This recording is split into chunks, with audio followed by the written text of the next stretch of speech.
Before we dive into today's episode, we want to provide a brief trigger warning. This episode discusses topics that may be distressing for some listeners. We encourage you to take care of yourself and skip this episode if you feel it may be triggering. Your well-being is important to us. Thank you for listening.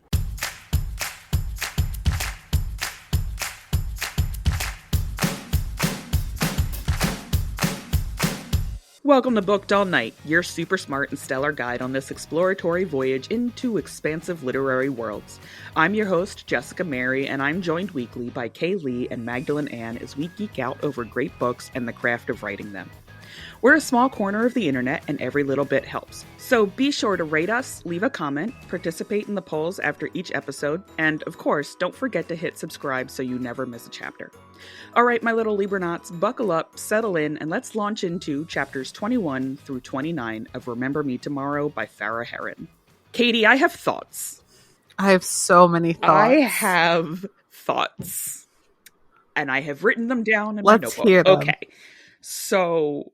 Because I feel like we have similar thinking patterns when it comes to books. Yes. So all right. So it's going, right? And I stayed up till like 2 o'clock in the morning last week to finish reading it because I was like, yes. And then there was this one part about 80% of the way through, 85 maybe, when suddenly Jack has the power to talk to himself in the past while he's high. But it's not even explained that way. Like, at first it is, and then it switches to, he can talk to his future self. Yeah. I'm like, how does that work? Like, he has to get high now to talk to his past self, who then talks to his future self? Yes, and his past self also has to be high. Yeah. And I was like, this is a whole new time travel mechanic, and we're like, what, 10-15% away from the end, and this is where you introduce this, and I think if that did not exist, this would have been so strong. I agree, but I also disagree at the same time, because before that even happens, I started to get annoyed with Eliza. Oh my god, she's so annoying. And that was because she's always like, my J and that J and the other J, but my J. And I'm like, it's the same person. And yes, there's different universes and 85% of their universes line up and blah, blah, blah, all that stuff. Fine, great, whatever. But she's so disappointed because you're led to believe she failed. Like, she did not save her J. She may have saved another J, but she did not save her J. And then she's also talking about how she failed her media project because she did not save Jay. And I'm just like, no, you didn't fail your media project, because your media project was to create a podcast about what happened to Jay and to investigate it, which you did. Eliza. And then the Jack thing happened. And I was just like, stop. I'm like, I don't want to stop right now, but I want to stop right now. This is like the third book that I have enjoyed up to 90% of the plot. And then the ending just goes, and I have to deal with it. And there was so many characters introduced and explored in the last, like, maybe 15% of the book, 10 to 15% of the book. And I'm like, why are we doing this now? Like, why are you shoving these characters in now? And I'm like learning about their backgrounds. I feel like the ending was rushed. Like, it wasn't, maybe it was like a second draft, like a first or second draft, but it wasn't the final draft. It just felt the ending of this book was not cohesive. Eliza felt very childish, and not in the way she acted, but the way it was written. Like, oh yeah, she does save Jay. She ultimately winds up saving Jay, and he shows up, and she's like, oh, we cuddled and we kissed, but we didn't. That's not all we did. And I'm like, okay, girl, you're in college. You're like 18. Yeah, you're in college. That was an issue I had after I had kind of digested it for a little bit, right? So a lot of the drama that happens, of course, Jay is missing. He's possibly murdered. That's a big part of the drama. But other parts are, well, there's popular kids at school, there's rich kids at school, and like everybody cares about who's hot and who's not. And I'm like, that's a very high school way of looking at the world. It's very juvenile, and it's not something that I would associate with even a college freshman. And so there was a lot that just, yes, it made Eliza, it made everyone around her as well seem very juvenile. And like, college is when you are supposed to grow up. And I understand that there's a lot of similarity between high school senior and college freshman. But yes. Like, the way that Eliza treated Mia at the end, I felt was fitting for like a freshman in college. Yes. Like, oh yeah, you're trying to extend an olive branch, but I can't hang out with you this summer because I'm going to be so busy with my new friends. And it's just like, that didn't feel like Eliza to me. In knowing her for such a short time.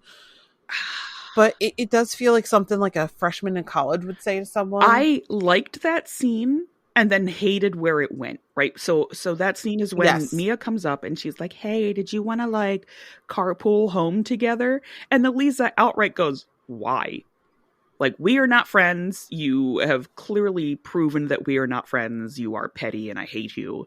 And then Mia immediately turns around and she looks at Jay and she's like, she stalked you. And I'm like, yeah, that's why she's not carpooling with you. But then there's that bit afterwards where she's like, yeah, I'm going to be way too busy to see you. And I'm just like, just flip her off and walk away, man. Like, just, we're done. Yeah. She didn't have to treat Mia that way. And yes, does Mia deserve it? Absolutely. Oh, absolutely. But at the same time, like, you're growing up, you're becoming an adult. And yes, I think, honestly, I believe, because looking back when I was in my early to mid 20s, I don't think I was very mature. I was more mature than I was in my teens, but I look back on myself and I was like, oh, wow, I did that. I don't want to think about my early 20s. But so I'm not saying that Eliza has to be like a 40-year-old woman or feel like a 40-year-old woman, but it's just like, she could have just been like, why do you want to carpool? And then Mia explains her reason and she's like, no, Jay's taking me back home. And that's it. Yeah. That's, no, I don't want to hang out with you. Or when Mia was like, hey, do you want to hang out? Like, maybe. And then just never hang out with her. Yeah. I think that particular exchange was a moment where Eliza dropped down to Mia's level. And considering throughout the book, even the opening scene, we see her rising above that. For her to drop down felt like a misunderstanding of her character. And having finished it, I do have a few issues with with Eliza's character. And it mostly revolves around her constant repetition that she's not like other girls. And she's weird. Right? And I saw a review where someone said that she just feels straight out of like a 2010 Disney comedy, where she's like, I'm not like other girls because I wear Converse with my skirt. Like it wasn't...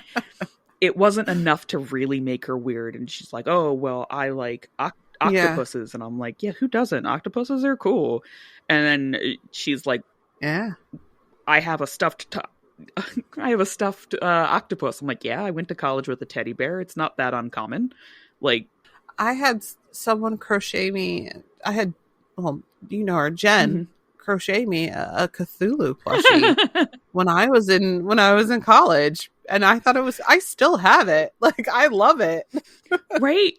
And I'm just like, this is not out of the ordinary. And like, at one point I crocheted myself a dragon, and he was also a neck pillow for when I had to travel. Like, nothing that she did was weird. And I think we discussed that in the first podcast of this, in the first episode of this. We said that we didn't feel like it, like her likes and her outsiderness felt like it qualified to be super weird. At least not to the enough. point where she has to keep bringing it up. Yeah.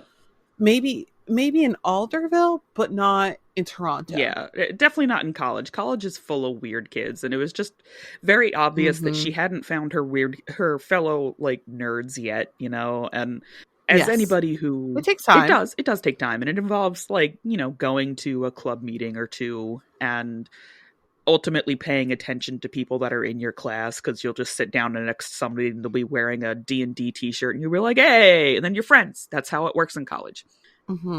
Or you go to orientation and you hear someone is into archery and you want to get into archery and you're like, hey, let's be friends. And then you wind up doing podcasts together like over 10 years later. No, exactly. That's exactly how that works. In addition to that, as the person that likes archery, it's very important that you mark Nerd Katie in your phone correctly so that you don't wind up meeting up with non-Nerd Katie from orientation. And then you don't find her again until you join the crochet club on campus and you're like, hey!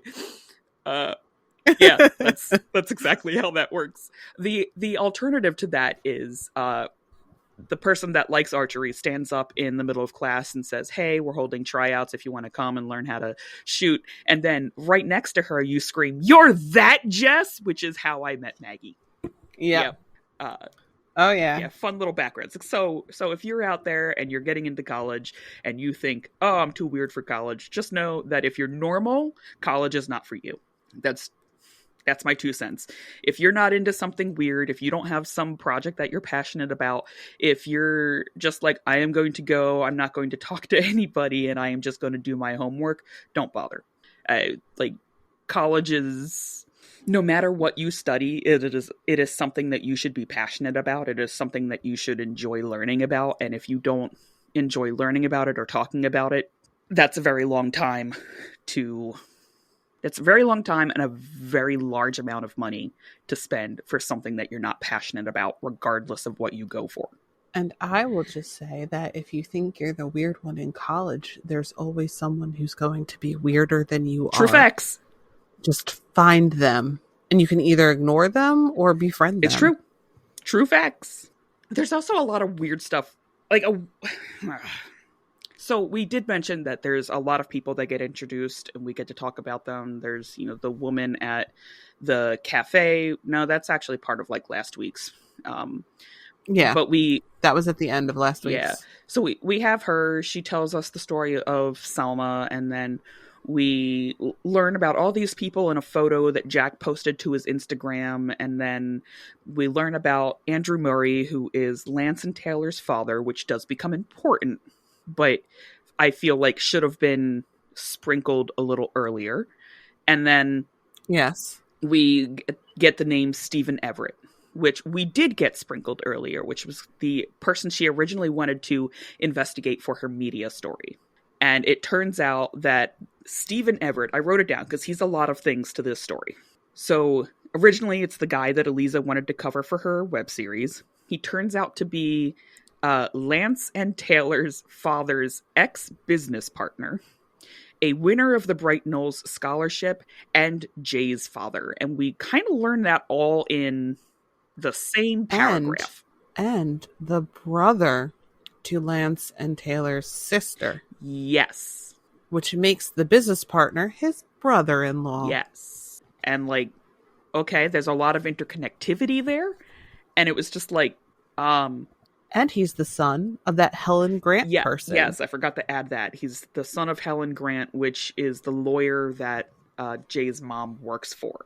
That was a lot. And that's all realized in literally the same paragraph. Yes. That was a lot. It was just shoved in there. It was. And on one hand, I'm like, okay, yeah, she's excited. And things literally just clicked for her. And I've had that happen in real life where like somebody says something and we have that shift like, oh, this all suddenly makes sense. I understand now. And then, but fiction doesn't work that way. I mean, fiction should be a reflection of life. Like, you can get into that argument and Right. blah, blah, blah, blah, blah. But to have it all in the same paragraph when some of this stuff had not been alluded to prior to these last 10 chapters didn't Yes. feel strong to me. I think there were plenty of places to set up and give us little bits so that we, the reader, could be like, oh, I get it. And then later, Eliza realizes it instead of Eliza realizing it all with information that only she had. But you also mm-hmm. nobody played a 5v5 basketball game with a Confederate ghost. So in that sense, so in that sense, we're doing pretty good. We're doing amazing. But we do have someone who can talk to his past self when they're both inebriated. Yeah. Shoved in there as well.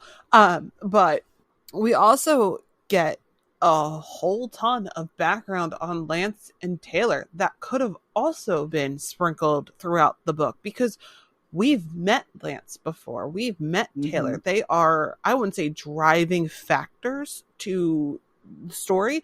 However, without Taylor, like, Mia would have never wanted to change the podcast mm-hmm. idea or the webcast idea. And then basically it would, I don't want to say it wouldn't have started without Taylor, but she was the driving factor in the beginning, really, or the cause of everything. So we could have gotten some background on Taylor and Lance throughout the book, because they pop up every once in a while. They do. And the thing about Taylor, right, so she's the reason that Mia ultimately wanted to change the web series to skincare, because Taylor was like, oh no, you can't look into Stephen Everett because that's the guy that my father killed. Whoops. Mm-hmm.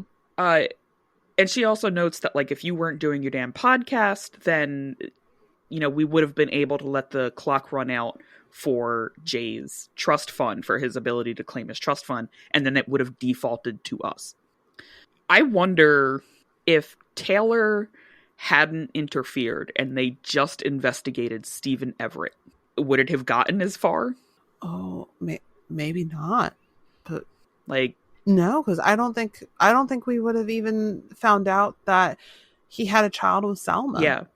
That wouldn't have been important to the story. Mm-hmm. It just would have been about the business and the trust and all that stuff. Yep. I don't even think it would get that far, because part of Eliza moving out of the dorm and into Jay's room being the only unoccupied room on campus is because she has a fight with Mia about changing the web series.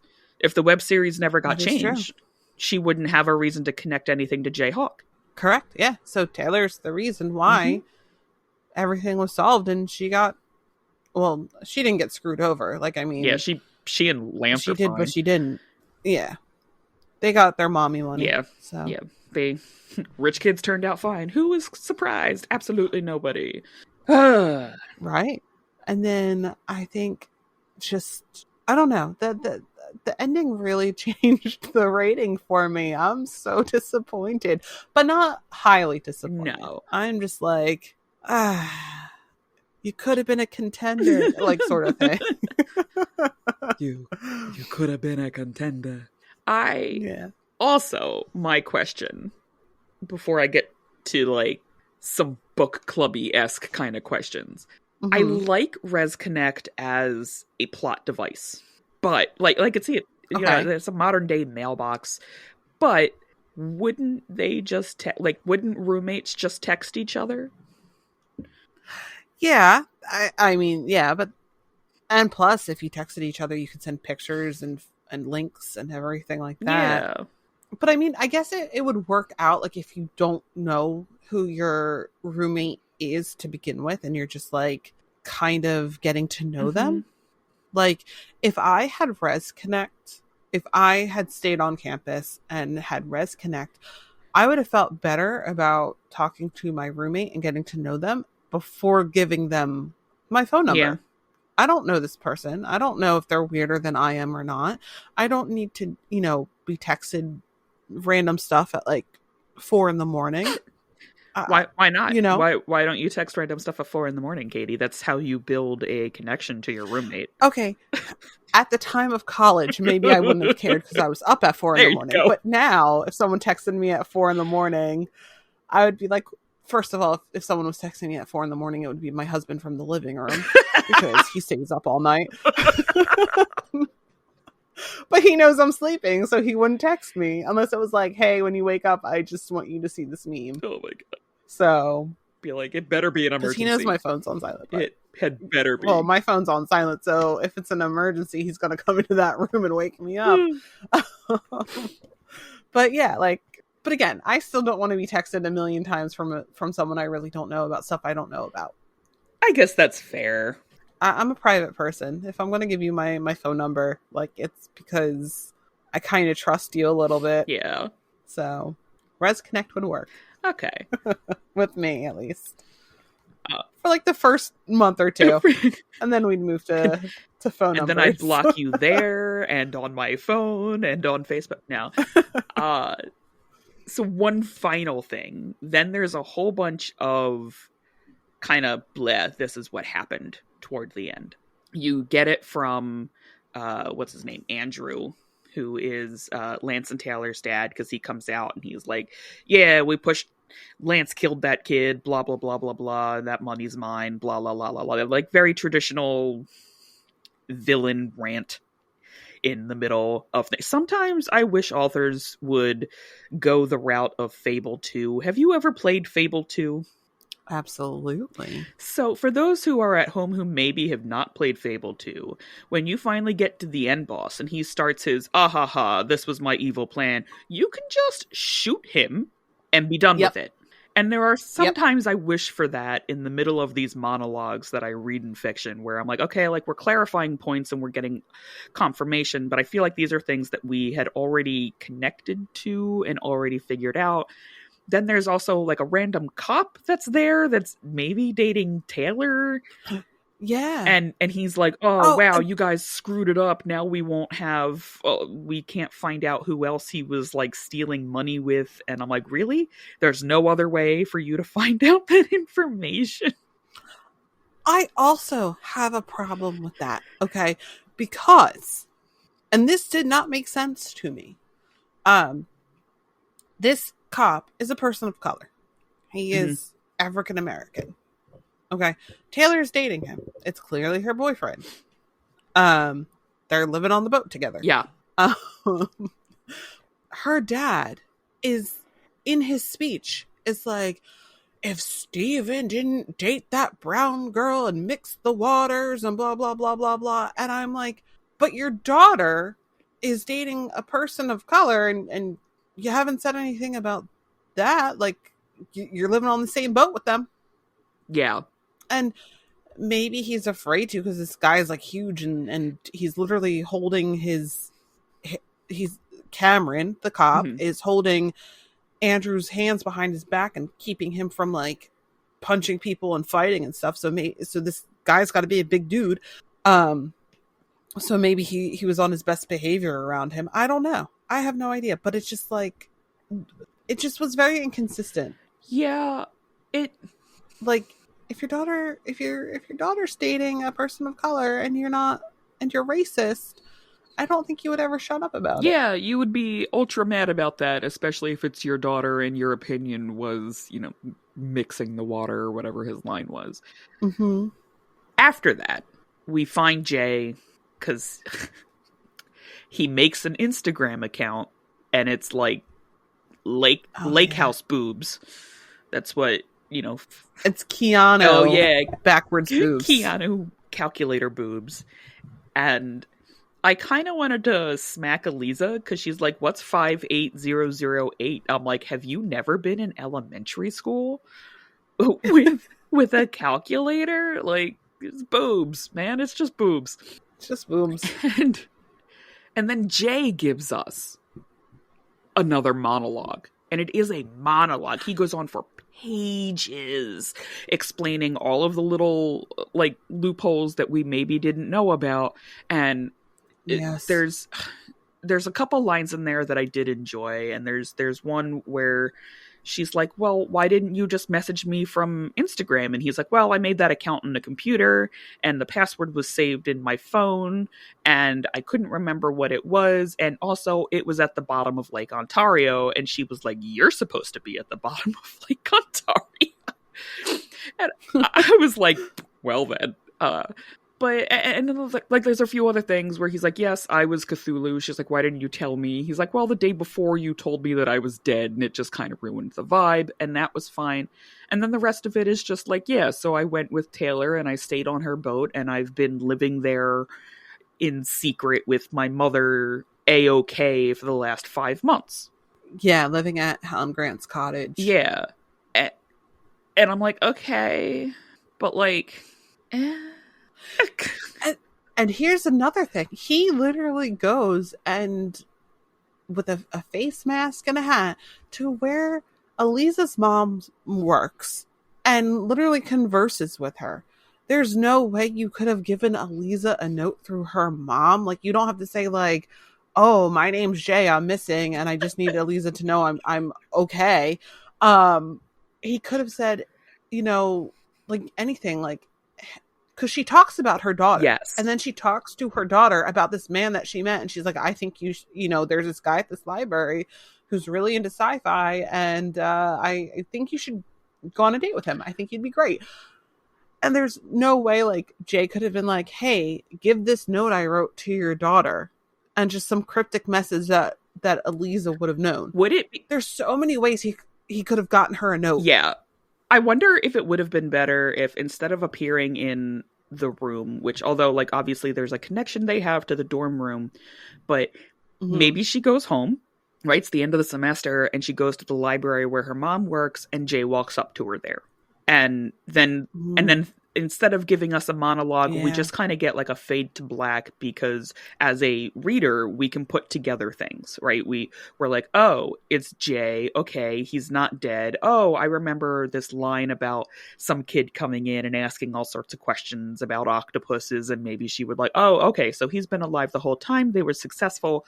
And I feel like I would be more satisfied with that ending where I put things together instead of things being explained to me at the end. I agree.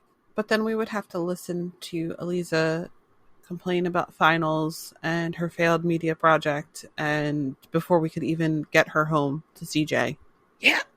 But in that sense, like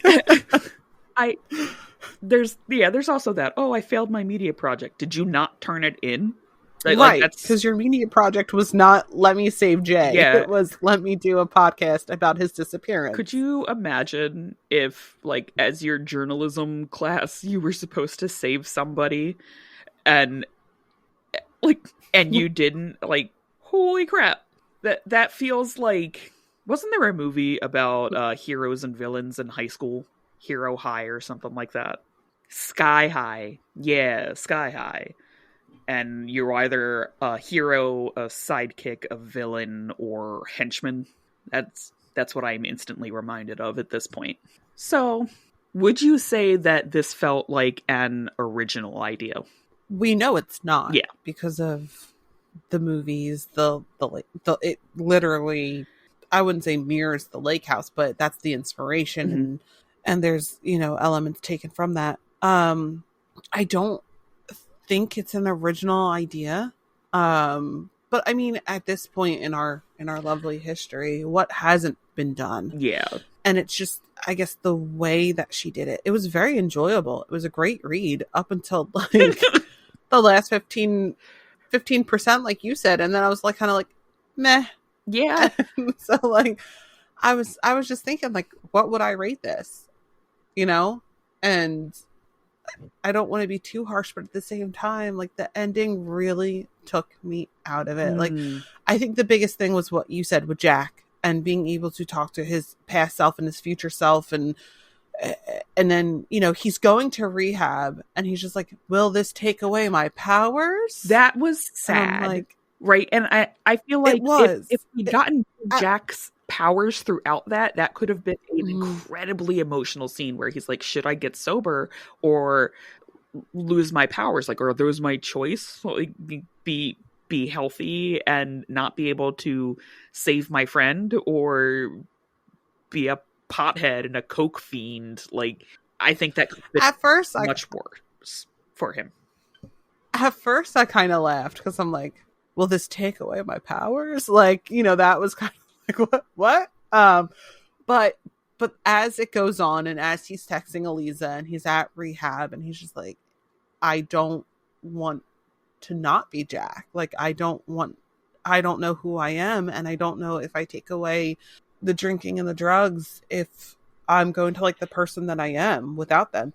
And it is sad. And it is like, but it's also like, this is what people go through, and these are the thoughts people have. It was just the whole powers thing, like the way he said it. I was just like, okay, but I don't believe his powers is taken away. It might be, I don't know, but maybe if he honed it while he was sober, he could still do it. Do you think while he's high he could ever get out of a burning house? Oh, he would avoid that house to begin with. Because remember, he has to talk to past self, who then warns future self. Does he? I thought only future self could send back to past self. But they kept explaining it like he can talk to his future self. And I was just like, but he's talking to his past self. So I don't know how that works, because the way they set it up in the book, is he can speak to his future self by talking to his past self. It's so confusing. That whole part was just... It really is. I think if they stuck with the he can talk to his past self to change the future, I think that would have made sense. And I would have been like, I can get behind that. But because the way, like I said, because the way they have it set up is he can talk to his future self, but he has to talk to his past self. He has to warn his past self. I'm like, that doesn't completely make sense to me. Because Eliza's telling him, hey, tell Jay this. And then he's telling his past self what to tell Jay. So I don't know how that's communicating with his future self. I mean, it changes the future. Yeah. It changes the way things happen. But never once did he talk to his future self from the present. Yeah. Time travel is always so weird. I mean, at least in this sense, right? Because we did talk about Issa Igwe, I think, last week, where I was like, I'm glad that we read this afterwards, because Eliza was like, oh, what are the consequences of messing with an established timeline? Where Issa was like, screw you, I do what I want. And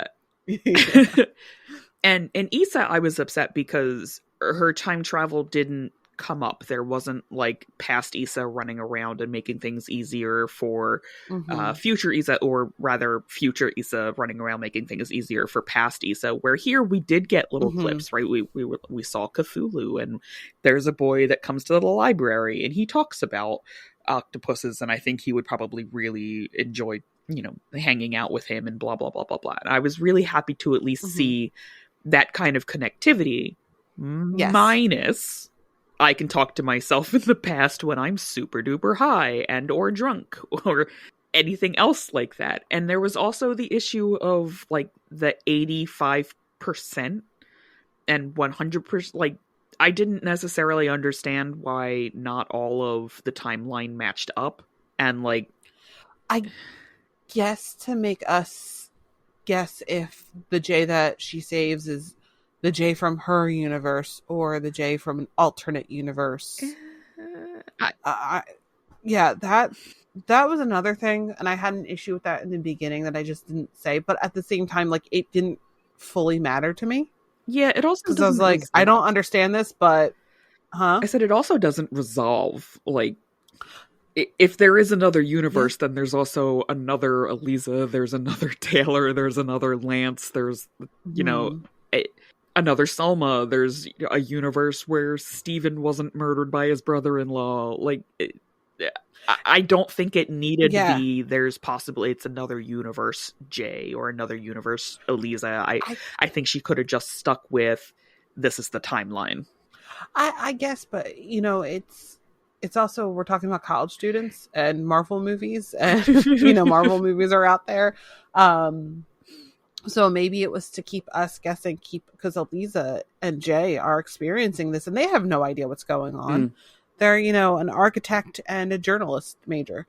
So it's you know, it's not something that they understand either. So we're just kind of getting a glimpse into what they're putting together. Mm-hmm.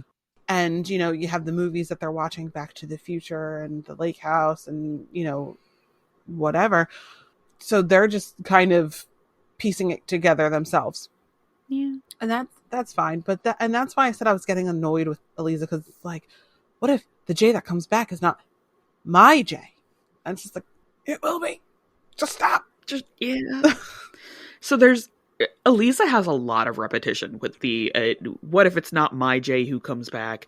And what if I don't save him? And I'm not like other girls because I like octopuses, and I'm brown and other people are not. There was a lot of repetition in this book. And again, something I overlooked because I was enjoying it. Yes. I did enjoy it, and I think there is definitely a young adult voice, but I don't think that it is an upper young adult voice. I feel like this probably would have been better if Eliza had been like 15 or 16 years old, and so that it would have been aimed at the cusp of middle grade. Mm-hmm. I think the voice would have been fine there. I think the repetition would have been fine there. Mm-hmm. But having had time to like gestate over this thing as a whole, I feel like I would say the voice and the writing was more like writing at the target audience rather than for the target audience. And there is a way to do that is funny, right? If you've ever read a series of unfortunate events where like it'll use, you know, a 25-cent word and then explain to you what that means, even though you know what it means. Like, oh, your parents have perished. Perished means died. We know what perished means, you know.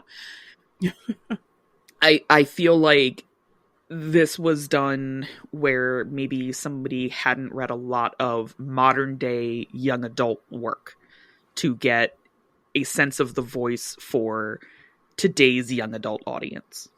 And you would know more about that than I would. Yeah, me and my thousands of degrees. Well, I mean, because you read a lot of middle grade and young adult, and I tend not to. But I definitely feel that way about the last bit of the book. Absolutely. Because that's when I felt that I was reading more of a 15, 16-year-old than a college student. Yeah. And not that there's many years in between that age but it's, you know, significant when you're in college because you realize you're in college and that you're an adult and growing up, and you kind of want to be mature, but you're still not mature. Yeah. It's very weird, right? Because like a seventh grader is not an eighth grader, even though they're very close together in age. They've been through different things, and there's different things expected of them. And the same thing between a high school senior and a college freshman. They're very close, but they're not the same. One is more mature, and particularly toward the end of the semester would have had time to grow up a little, because that's what college does to you. It forces you to grow up, especially if you live away from home and on campus. You're suddenly responsible for yourself in a way that you might not have been at home. So for this pettiness to show up at the end of it was like, really? Mm-hmm. I felt like I was kind of back at Death at Morning House. The group at a cafe, and they're all talking, and they're young, and they just had a summer adventure, you know.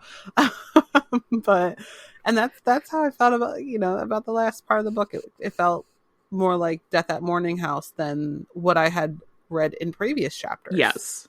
My other thing is at the end, Jay and Eliza love each other. How nice. But in reality, they talked for like, I don't know, a month, maybe. Yeah, I think a little less than a month. And then there's because she says she's, and then there is a 5-month gap. Yeah. Mm-hmm. For Jay. Yeah. So in the course of 1 month for Jay, he's like, wow, I might die, so I no longer don't want non-committal relationships. And I want to be with this girl that I've been talking to for like a week and a half at that point. And then stuff happens. He goes 5 months without really talking to anybody. He shows up in her room and he's like, hey, I love you. It's like, do you though? Because y'all haven't talked for 5 months, and you don't actually, I mean, like you talked, right? I'm not going to sit here and be like, they don't develop some sort of connection or a relationship at all. But I don't think that it is strong enough at the end of the book to be dropping "I love you" and to kind of imply that they're going to be like walking off into the sunset together. Like, I don't see this relationship lasting outside of this book. Yeah. But you know how young kids are. They're going to throw that term around, you know? Yeah. I mean, I've said I love you to plenty of people that, looking back, I don't think I loved. But there's two things I want to say about that. One, yeah, there's a 5-month gap, but he thought about her every day, Jess. He thought about her. Okay, and that's, you know, that's a lot for him. And then two, death changes people. That's true, but like literally, physically, and spiritually. Okay, so on the note that he thought about her, sarcasm or not, I just want to be like, I thought about Johnny Depp a lot while I was in high school. That doesn't mean that he and I have any sort of relationship. But have you talked to Johnny Depp like a month before you just thought about him for 5 months? No. Did you watch movies together and talk? Oh, no. Because I remember one interaction I had with one person, and we were supposed to meet up again the next week, and we never did. And I thought about him for like 3 weeks straight, going, I really like him. I'm going to be his girlfriend. I never saw him again. Maybe. Never saw him again. Katie, maybe he is on a boat because his trust fund's about to come through and his cousins helped to fake his death, but in reality they're actually waiting for like a month to pass after his 21st birthday so that he can't actually claim the trust, so that it all goes to them and their racist drunk asshole father. Well, I guess we'll never know because that happened when I was like 14. So he's been waiting a long time to show up and be like, hey, I'm not dead and I didn't forget about you. Okay, well, at this point, future Katie has figured this out. So she can just, get a little high and talk to her past self. And you know what I would tell her? Girl, run. Don't sweat it. Don't sweat it. Your life is a lot better now. I don't know if my life's a lot better now because I only met him once and talked to him once. So who knows? He could be a millionaire, like living in Hawaii. Oh yeah, maybe he outsmarted his cousins and he got that trust fund, and so then he moved to Hawaii. I could have been the wife of a millionaire. Mm-hmm. This is the final episode of this season, and 3 books in a row I have been let down by the ending. On a book that I was thoroughly enjoying, and to the point that I am now afraid to go into the next book because I'm like, is this also going to let me down? Stop. Because the next book I picked, I know, because I read the synopsis and I was like, this sounds like me. This sounds like a book that I would enjoy. And it's like my genre too, so... But now I'm also afraid for other books that I have picked, right? So for next season, we're doing the Puzzle Box, and then the Crimson Moth series, and Iron Widow, and I'm just like, are these going to let me down? Am I never going to have another good ending so long as I lived? Am I cursed? Am I cursed to have basketball and monologues and days at the cafe for as long as I live?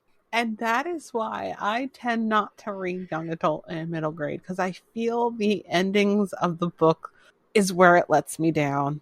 And I just don't want to go through that. And I'm not saying that adult books and all that don't also let me down. I'm looking at you, Frida McFadden. But I also hated that from the start. So, I mean... it was pretty consistent with my hatred. I think overall, for Remember Me Tomorrow, just to put us back on track, most of the ducks were in a row, and it's pretty solid, and I did enjoy most of it. So I think if romance is your thing, and you don't mind a little light speculative fiction, you should pick it up. Mm-hmm. But if... Go ahead. in regards to that, I also think if you like, not true crime because this actually didn't happen, but like that kind of mystery, thriller, investigative type deals with a little bit of romance. I mean, a lot of romance in this case, but if you kind of like mystery as well, I think like I was very intrigued by that. What happened? How is she going to find out? Who's the bird watcher?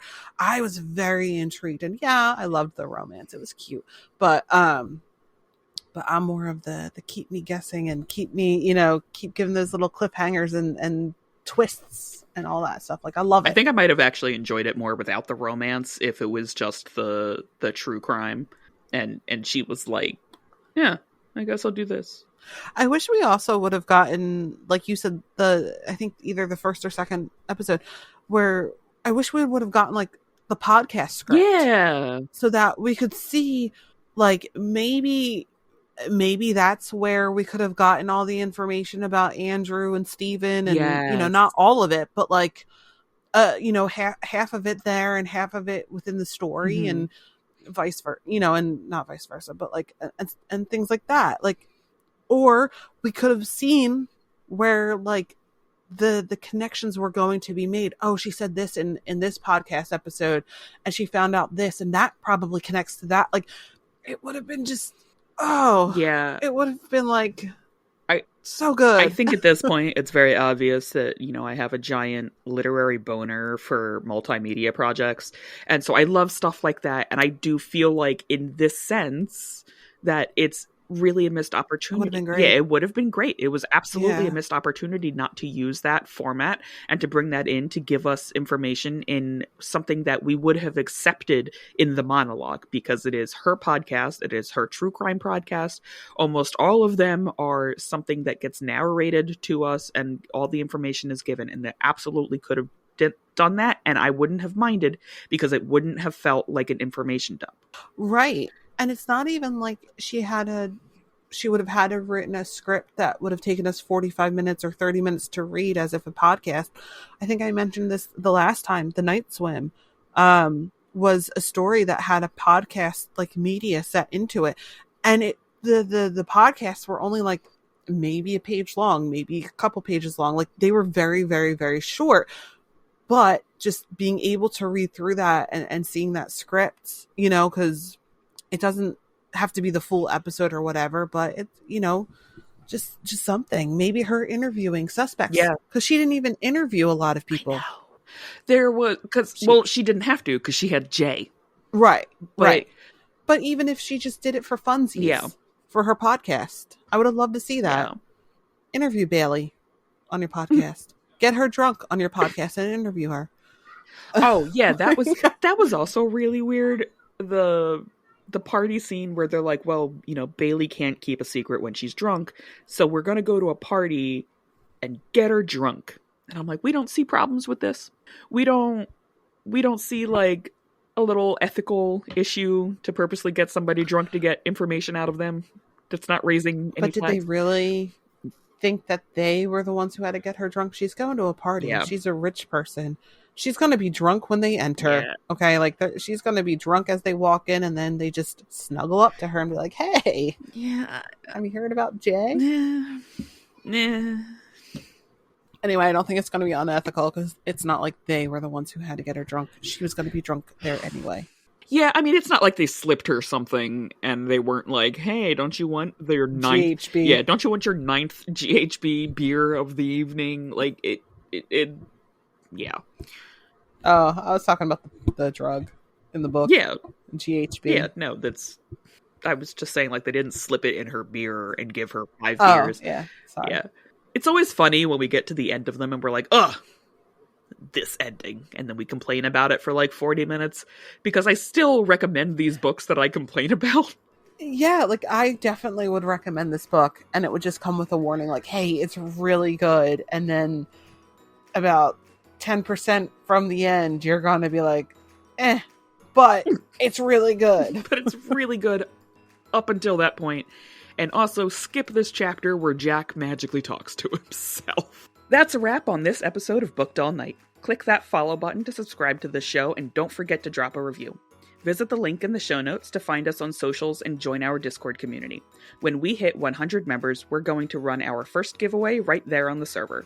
Booked All Night is produced by Rob Cook. Whenever you share an episode, be sure to tag us at Booked All Night Pod and say hi to our guy in the sound booth. Join us next year as we start our second season back at the mic.